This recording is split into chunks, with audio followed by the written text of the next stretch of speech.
In a nation gripped by conflict, a lone voice speaks out against the tightening grip of power. Ukraine, torn between democracy and authority, finds its stage set for a political showdown. Enter the scene. Vitaly Klitschko, the towering figure of Kiev's mayoral office, steps into the spotlight, delivering a powerful revelation. In a riveting exchange with Der Spiegel, Klitschko unveils a tale of a nation teetering on the edge of democratic erosion, raising crucial questions about President Zelensky's control and the fate of Ukraine's liberty. Welcome to TFIGlobal, the antidote to mass delusion. Vitaly Klitschko expressed that Ukraine is gradually relying on the whims of one individual. Amidst escalating authoritarian tendencies due to the conflict with Russia, the mayor of Kiev emphasized that municipal authorities stand as the sole remaining independent entity in the country. Klitschko delivered this evaluation on Ukraine's democratic state during an interview with Der Spiegel, highlighting the significant decline of governing institutions amidst ongoing hostilities. He emphasized that amidst this decline, local municipal authorities have emerged as the sole bastion of independence within the nation. Ukraine is on the path to authoritarianism, the mayor said. There is only one independent institution left, local authorities, and they are under enormous pressure. During the conflict, the central government has been communicating poorly, if at all, with local authorities, the mayor of the Ukrainian capital claimed. In a year and a half since the beginning of the conflict with Russia, there has not been a single meeting or telephone conversation between the city of Kiev and Ukrainian President Vladimir Zelensky. At some point, we will get to the situation where everything depends on the mood of a single person, Klitschko told Der Spiegel.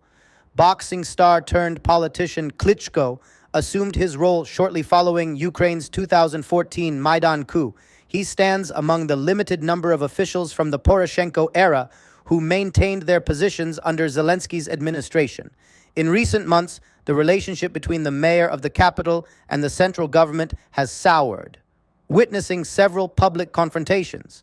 One notable incident occurred in June when the national government rebuked Klitschko regarding the condition of the city's bomb shelters.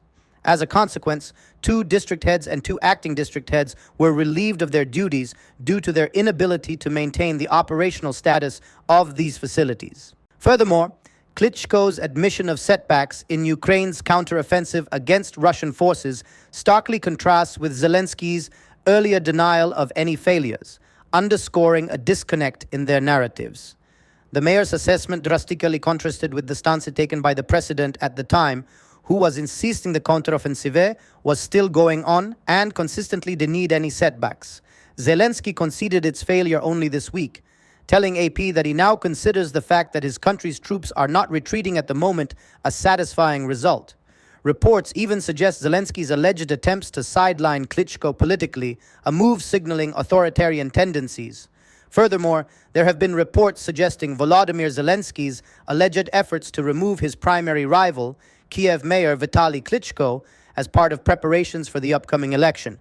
These claims, supported by what was described as credible intelligence, suggest a targeted political move by Zelensky against Klitschko. In his attempt to eliminate Klitschko politically, Zelensky is showing authoritarian traits, write the report's authors. It is very likely that Western states will exert pressure on the president and his entourage in this regard.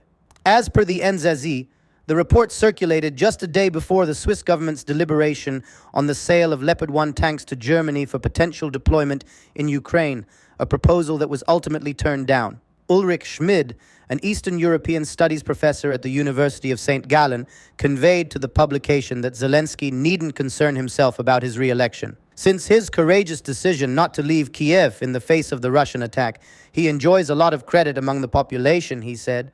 But, he added, some of the ingredients for democracy in the country were missing. What are the prerequisites of a functioning democracy, said Schmid. Independent parties and a free press. Neither is present in Ukraine at the moment, said the professor. Several Swiss parliamentarians have repeatedly advocated for democratic reforms within Ukraine.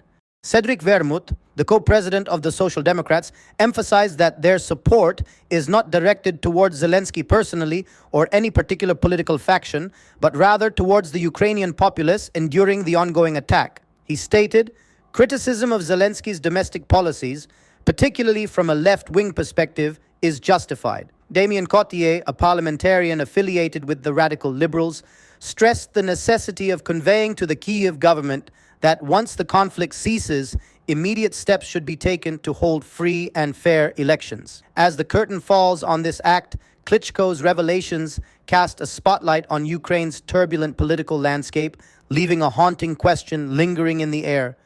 Will the forces of democracy prevail or succumb to the encroaching shadows of authoritarianism?